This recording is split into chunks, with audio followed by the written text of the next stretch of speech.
हम सब ने अपने जिंदगी में कभी न कभी ये तो सोचा ही है कि काश वो जो चिड़चिड़ा बॉस है या रोज का जो इतना खराब ट्रैफिक है। हाँ बिल्कुल, और वो ताने मारने वाले रिश्तेदार भी। हाँ, वो सब अचानक से गायब हो जाए तो जिंदगी कितनी शांत हो जाएगी ना। बाहरी चीजों को दोष देना खैर बहुत आसान लगता है। सही बात है, बहुत आसान है दूसरों पर उंगली उठाना। लेकिन मैं सोच रही थी, क्या हो अगर हमारी ये सारी अशांति, हमारा तनाव और हमारा गुस्सा बाहर से आ ही नहीं रहा हो। क्या हो अगर हमारे अंदर चल रहा ये पूरा का पूरा तूफान महज एक आइडेंटिटी क्राइसिस, यानी अपनी असली पहचान के भ्रम का नतीजा हो। अरे ये तो बहुत ही गहरा सवाल उठा दिया आपने। तो आज की इस गहन चर्चा में हमारे पास जो स्रोत है ना, वो इसी धारणा को पूरी तरह से पलट कर रख देता है। हम 8 अप्रैल 2026 की एक मुरली के पाठ का विश्लेषण कर रहे हैं, जिसका मुख्य विषय है आत्मचेतना के द्वार से माया पर विजय प्राप्त करना। आत्मचेतना। हाँ, और जब मैंने इन नोट्स को गहराई से पढ़ा तो ये मुझे सिर्फ कोई आम आध्यात्मिक प्रवचन नहीं लगा, बल्कि ये मानव मनोविज्ञान और हमारी चेतना कैसे काम करती है उसका एक बेहद सटीक ब्लूप्रिंट है। तो इस सब का असल मतलब क्या है? यहाँ जो बात सबसे ज्यादा आकर्षित करती है वो ये है कि ये ब्लूप्रिंट वाकई सोचने पर मजबूर कर देता है, क्योंकि ये आध्यात्मिकता और चेतना के विज्ञान, जिसे हम साइंस ऑफ कॉन्शियसनेस कहते हैं, उसका एक बहुत ही अनूठा और गहरा संगम है। अच्छा। हाँ, क्योंकि अक्सर समाज में आध्यात्मिकता को दुनिया से कटी हुई या यूं कहें कि हवाई चीज मान लिया जाता है, लेकिन आज का ये स्रोत एकदम सटीक और वैज्ञानिक नजरिए से हमारी मनोवैज्ञानिक उथल-पुथल को डिकोड करता है। बिल्कुल, और जिसे इस पाठ में बहुत ही पारंपरिक शब्द माया से संबोधित किया गया है। सही कहा। उसे अगर हम आधुनिक मनोविज्ञान के चश्मे से देखें तो वो इमोशनल टर्बुलेंस या भावनात्मक अस्थिरता के अलावा और कुछ नहीं है। यह चर्चा उन लोगों के लिए एक बहुत ही शक्तिशाली टूल किट है जो रोजमर्रा के जटिल मानसिक संघर्षों को समझना चाहते हैं। तो चलिए इस टूल किट को खोलते हैं और उस समस्या से शुरुआत करते हैं जिसका सामना मुझे लगता है हर इंसान सुबह उठने से लेकर रात सोने तक करता है, भावनाओं का उथल-पुथल, जिसे स्रोत ने बहुत ही काव्यात्मक ढंग से माया के तूफान कहा है। माया के तूफान बहुत ही सटीक शब्द है। जैसे हमने शुरू में बात की, हम हमेशा सोचते हैं कि तूफान खिड़की के बाहर है, लेकिन स्रोत एक बहुत ही सख्त दावा करता है। इसमें स्पष्ट लिखा है कि देह अभिमान ही माया का प्रवेश द्वार है। देह अभिमान यानी खुद को सिर्फ एक शरीर मान लेना। हाँ, अगर हमें गुस्सा आ रहा है या डर लग रहा है तो इसका कारण बाहर की दुनिया नहीं, बल्कि हमारा खुद को एक पहचान या शरीर मान लेना है। मैं सोच रही थी ये मनोवैज्ञानिक रूप से कैसे काम करता है। इसे समझने के लिए खैर हमें रूट कॉज एनालिसिस यानी समस्या की बिल्कुल जड़ तक जाना होगा। स्रोत एक स्पष्ट नियम स्थापित करता है, देह अभिमान का द्वार बंद करो तो माया के तूफान बंद हो जाएंगे। अरे वाह, सीधा कनेक्शन। बिल्कुल। अगर हम इस तंत्र को एक सिस्टम की तरह देखें तो आत्म अभिमान, जिसे सोल कॉन्शियसनेस कहा जाता है, वो चेतना की एक बहुत ही स्थिर फ्रीक्वेंसी है। वो हमारी मूल अवस्था है। हाँ, और इसके विपरीत देह अभिमान या बॉडी कॉन्शियसनेस एक डिस्टर्ब फ्रीक्वेंसी है। जब किसी व्यक्ति की चेतना देह अभिमान के स्तर पर काम कर रही होती है तो उसका दिमाग लगातार सर्वाइवल मोड में रहता है। सर्वाइवल मोड, जैसे कि हर चीज से खतरा महसूस होना। एकदम सही। शरीर, पद, बैंक बैलेंस या सामाजिक प्रतिष्ठा, ये सभी चीजें अस्थायी है ना, और हमेशा खतरे में रहती है। इसी खतरे के एहसास से एक असुरक्षा पैदा होती है जो तुरंत तुलना को जन्म देती है। हाँ, हम तुरंत दूसरों से खुद को तौलने लगते हैं। और अहंकार से लगाव या डर पैदा होता है। यही सब मिलकर अंदर एक मनोवैज्ञानिक तूफान बनाते हैं, जिसे यहाँ माया कहा गया है। ये तो बिल्कुल एक रेडियो को ट्यून करने जैसा है। अगर हम देह अभिमान को एक स्थिर शोर या स्टैटिक नॉइज मान लें जो लगातार हमारे कानों में चुभ रही है, तो आत्म अभिमान एक एकदम स्पष्ट, क्लियर और शांत चैनल है। क्या बेहतरीन उदाहरण दिया है आपने। बिल्कुल ऐसा ही है। लेकिन यहाँ मुझे थोड़ा संदेह हो रहा है। मान लीजिए कोई व्यक्ति सरेआम हमारा अपमान कर रहा है, हमें नीचा दिखा रहा है। उस स्थिति में क्या हम ये कह सकते हैं कि वो तूफान उस व्यक्ति के कड़वे शब्दों में नहीं है? क्या वो तूफान सिर्फ हमारी अपनी रेडियो ट्यूनिंग की खराबी है? मैं बता रहा हूं, यह संदेह बहुत स्वाभाविक है और स्रोत इसी बिंदु पर सबसे गहरी चोट करता है। चलिए अपमान वाले उस उदाहरण को ही गहराई से देखते हैं। हाँ, बताइए। जब कोई सरेआम अपमान करता है तो वैज्ञानिक रूप से वो शब्द हवा में तैरती हुई ध्वनि तरंगों के अलावा कुछ नहीं है। सिर्फ साउंड वेव्स। हाँ, तूफान तब उड़ता है जब वो शब्द हमारी गलत पहचान से टकराते हैं।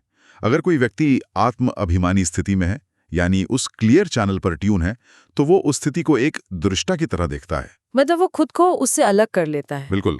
वो सोचता है यह व्यक्ति अभी गुस्से की भूमिका में है और मैं, जो कि एक शांत आत्मा हूं, इस नाटक को सिर्फ देख रहा हूं। वहां पूर्ण शांति और डिटैचमेंट है।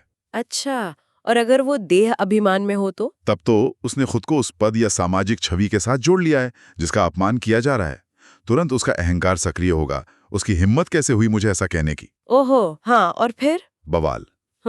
नतीजा यही है, बाहर के शब्द अंदर एक भयानक तूफान खड़ा कर देते हैं।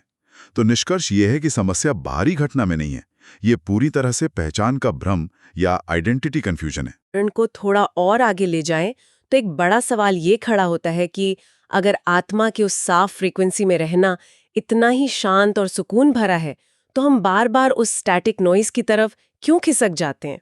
हाँ, ये सवाल तो हर किसी के मन में आता है। मतलब क्या हमारा रिसीवर खराब है?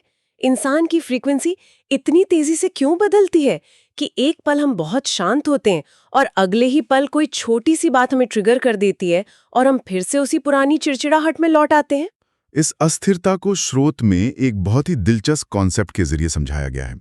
इस अवस्था को पाठ में पुरुषोत्तम संगम युगी ब्राह्मण जीवन कहा गया है। संगम युगी ब्राह्मण, इसका आज के संदर्भ में क्या अर्थ है? अगर हम इसे आधुनिक भाषा में समझें तो ये एक ट्रांजिशन जोन है। ये एक ऐसा मनोवैज्ञानिक और आध्यात्मिक पुल है जहां इंसान पुरानी आदतों को छोड़ रहा है, लेकिन नई आदतें अभी पूरी तरह से पक्की नहीं हुई हैं। मतलब ये रेडियो डायल 2 स्टेशनों के बीच में अटका हुआ है, जहां कभी साफ संगीत सुनाई देता है तो कभी अचानक से शोर आने लगता है। एकदम सटीक। न तो ये पूरी तरह से पुरानी दुनिया यानी कलयुग की अवस्था है और न ही ये पूरी तरह से नई दुनिया यानी सतयुग की संपूर्ण अवस्था है। बीच की स्थिति है। हाँ, और जब भी किसी भी बड़े सिस्टम का अपग्रेड होता है, चाहे वो कोई सॉफ्टवेयर हो या मानव मस्तिष्क, तो उसमें ग्लिचेस या रुकावटें आती हैं। इंसान के दिमाग और चेतना के तार फिर से जुड़ रहे हैं।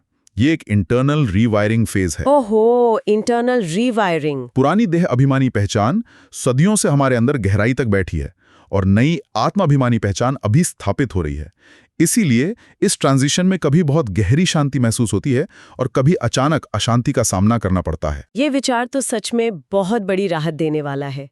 इसका मतलब है कि हमारे जो मूड स्विंग्स होते हैं या जब हम कभी ट्रिगर हो जाते हैं और खुद पे गुस्सा करते हैं कि यार मैं अपनी शांति क्यों नहीं बनाए रख पाई, तो वो हमारी कोई विफलता नहीं है। बिल्कुल नहीं, वो बस इस रीवायरिंग की प्रक्रिया का एक प्राकृतिक हिस्सा है। लेकिन मैं सोच रही थी, इस उथल-पुथल में एक दिशा का होना जरूरी है। हमें कैसे पता चलेगा कि ये जो रीवायरिंग हमारे अंदर हो रही है वो सही दिशा में जा रही है या हम बस गोल गोल घूम रहे हैं? इसके लिए स्रोत बहुत स्पष्ट संकेत देता है। इसे पाठ में विशाल बुद्धि के लक्षण कहा गया है। विशाल बुद्धि मतलब एक बड़ा नजरिया। हाँ, वैज्ञानिक दृष्टिकोण से इसे हम चेतना का विस्तार या एक्सपेंशन ऑफ कॉन्शियसनेस कह सकते हैं। इसमें इंसान का दिमाग जो पहले सिर्फ अपनी समस्याओं, अपने परिवार तक सिकड़ा हुआ था, वो अब एक विश्व केंद्रित दृष्टिकोण में बदल रहा है। इसके 4 मुख्य संकेत बताए गए हैं। अच्छा, पहला संकेत क्या है? पहला है निरंतर सेवा भाव। जब रीवायरिंग सही होती है तो दिमाग में स्वाभाविक रूप से ये विचार चलने लगता है कि मैं दूसरी आत्माओं की मदद कैसे कर सकता हूं।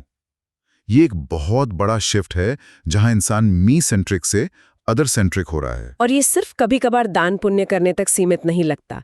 मुझे लगता है कि एक स्थायी मानसिकता की बात हो रही है जहां इंसान हर स्थिति में ये देखता है कि वो क्या योगदान दे सकता है। बिल्कुल।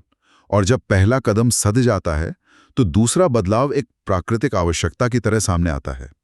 स्रोत के अनुसार ऐसा इंसान सेवा के बिना रह ही नहीं पाता। मतलब वो उसकी जरूरत बन जाती है। हाँ, ये उसके लिए कोई ड्यूटी या समाज को दिखाने वाला काम नहीं रह जाता। ये मनोवैज्ञानिक ऑक्सीजन बन जाता है, सांस लेने जैसा। अरे वाह। अगर वो किसी दिन किसी की मदद नहीं करता तो उसे बेचैनी होती है। और फिर तीसरा संकेत है एक ग्लोबल विजन का आना। Global vision. उसकी सोच सिर्फ अपनी गली, अपने दफ्तर की राजनीति तक सीमित नहीं रहती।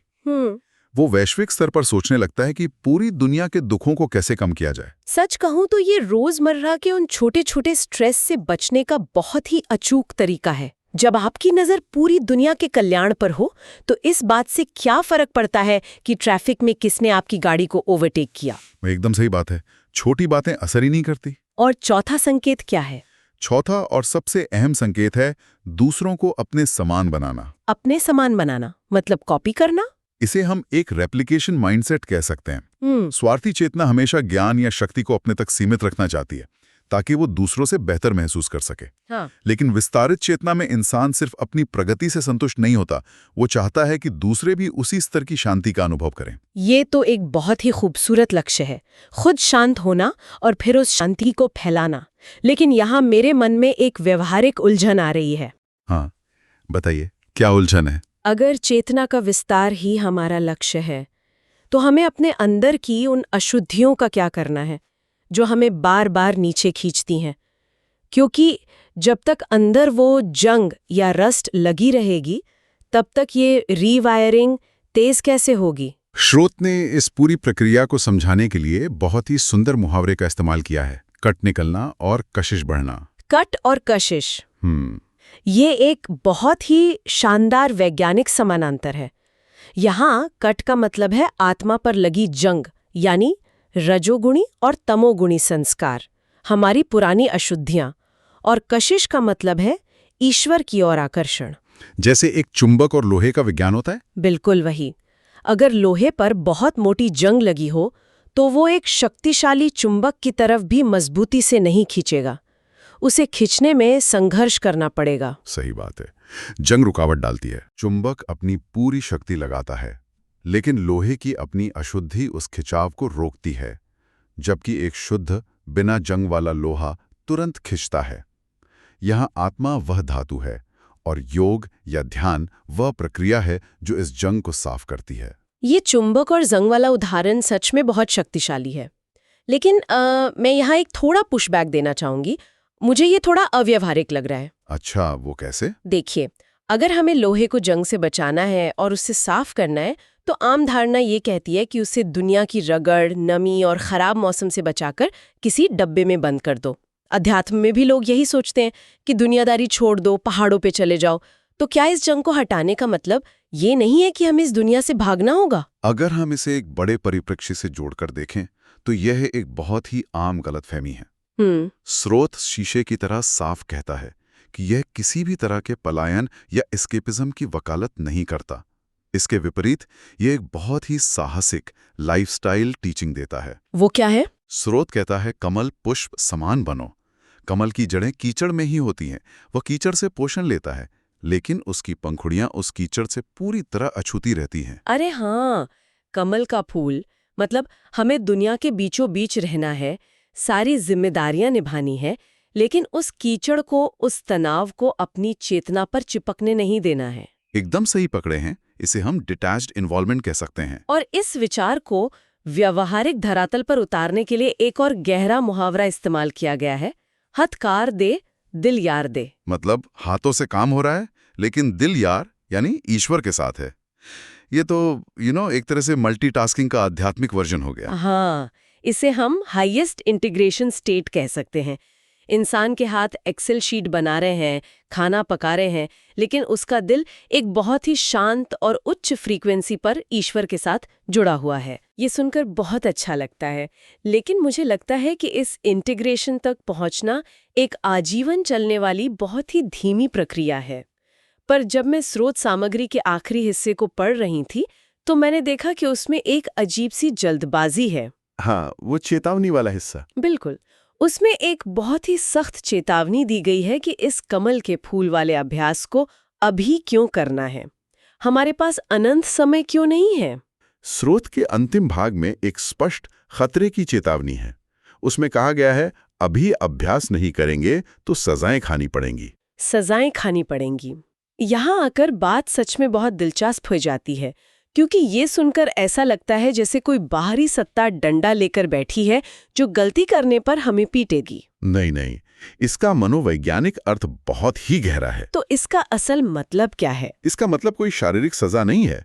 इसका सीधा सा अर्थ ये है कि अगर इंसान ने अपने दूषित संस्कारों को, अपने गुस्से और अहंकार को अभी साफ नहीं किया तो वो कहीं हवा में गायब नहीं होने वाले। तो वो कहाँ जाते हैं? वे हमारे अवचेतन मन में दबे रहते हैं और जीवन के अंतिम समय में जब शरीर और दिमाग की ताकत कम हो जाती है, तब ये सारे दबे हुए विकार पूरी ताकत से सतह पर उभर कर आते हैं।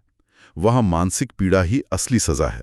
ये तो मनोविज्ञान का भी एक स्थापित नियम है कि जो भावनाएं हम दबाते हैं वे बाद में और भी भयानक रूप लेकर सामने आती हैं। बिल्कुल, और इसी अवस्था को श्रोत में वानप्रस्थ अवस्था कहा गया है, यानी पांव नर्क की तरफ और सिर स्वर्ग की तरफ। यहां श्रोत अपना सबसे गहरा रहस्य उजागर करता है। अंतकाल जो याद रहेगा वही पद तय करेगा। ये विचार तो रोंगटे खड़े कर देने वाला है। अंतकाल में जो याद रहेगा, हाँ, इसका सीधा मतलब ये है कि अंतिम विचार हमारे जीवन भर के अभ्यास का ही अंतिम फल होता है। हम जीवन भर जो सोचते रहे, अंतिम क्षण में हम अचानक से खुद को शांत होने का धोखा नहीं दे सकते। आप नाटक नहीं कर सकते उस वक्त। लेकिन अब एक नई चुनौती सामने आती है।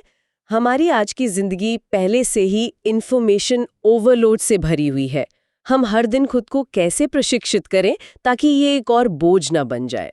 इसीलिए स्रोत सिर्फ डराता नहीं है, ये एक व्यावहारिक होमवर्क और एक आइडेंटिटी शिफ्ट ड्रिल भी देता है। तो चलिए इस ड्रिल को डिकोड करते हैं।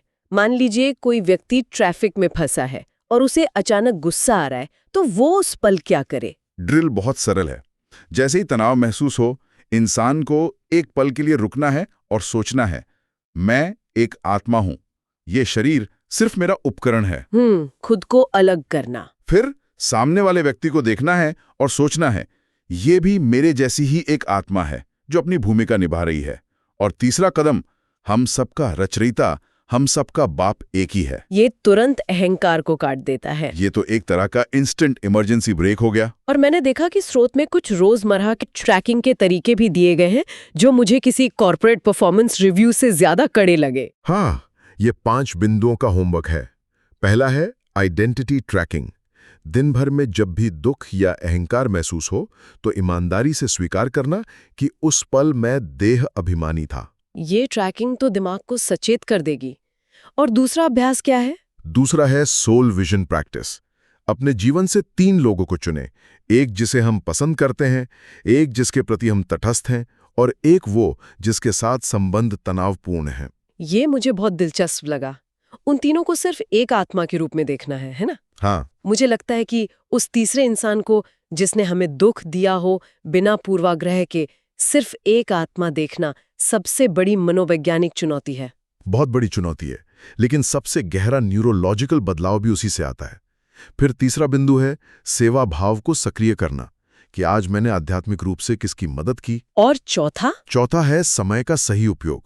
इंसान को देखना होता है कि कितने घंटे उच्च फ्रीक्वेंसी में बीते और कितने घंटे व्यर्थ के विचारों या मोबाइल स्क्रीन पर बर्बाद हो गए। ये टाइम ट्रैकिंग तो हम में से ज्यादातर लोगों को आईना दिखा देगी, लेकिन अगर हम अपनी दिन भर की गलतियों का सारा डेटा रात को लेकर बैठेंगे तो क्या ये हमारे दिमाग को परेशान नहीं करेगा? हमें नींद कैसे आएगी? यहीं पर 5वां और सबसे जादुई बिंदु काम आता है।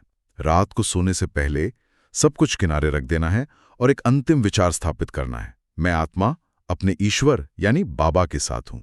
ये विचार दिन भर की सारी उलझनों को समेटकर चेतना को गहरे विश्राम में ले जाता है। क्या बात है। तो अगर हम इस पूरी गहन चर्चा के पन्नों को एक साथ समेटें तो इस मुरली के पाठ का जो सबसे बड़ा सार निकल कर आता है वो ये है कि माया या बुरे लोग अपने आप में शक्तिशाली नहीं हैं। बिल्कुल नहीं। हमारी जो गलत पहचान है, हमारा जो खुद को एक सीमित शरीर या अहंकार मान लेना है, सारी ताकत उसी में है। माया बाहर नहीं है, वो केवल देह अभिमान के माध्यम से प्रवेश करती है। जब आप आत्मा की चेतना में होते हैं तो माया आपको छू भी नहीं सकती। यानी पूरा खेल सिर्फ इस एक सवाल का है, मैं अभी कौन हूं? ये निष्कर्ष बिल्कुल सटीक है। और आज के दौर में जहां सूचनाओं की अधिकता है, ये ज्ञान सिर्फ सिद्धांत नहीं बल्कि मानसिक स्पष्टता पाने का सबसे त्वरित शॉर्टकट है। ये वाकई में जीवन को देखने का एक बहुत ही सशक्त नजरिया है। लेकिन इस एपिसोड को इस गहन चर्चा को समाप्त करने से पहले श्रोत की उस चेतावनी से जुड़ा एक विचार है जिस पर गौर किया जाना चाहिए। हाँ, बताइए। अगर जीवन का अंतिम विचार हमारी अंतिम नियति तय करता है और नींद को हर दिन की एक छोटी मौत या मिनी डेथ कहा जाता है, तो क्या हर सुबह हमारे जागने का तरीका और हमारा मूड इस बात का सीधा परिणाम नहीं है कि पिछली रात सोने से ठीक पहले हमने किस फ्रीक्वेंसी को चुना था? बहुत ही गहरा सवाल है ये। तो आज रात जब आंखें बंद होंगी वो आखिरी फ्रीक्वेंसी क्या होने वाली है?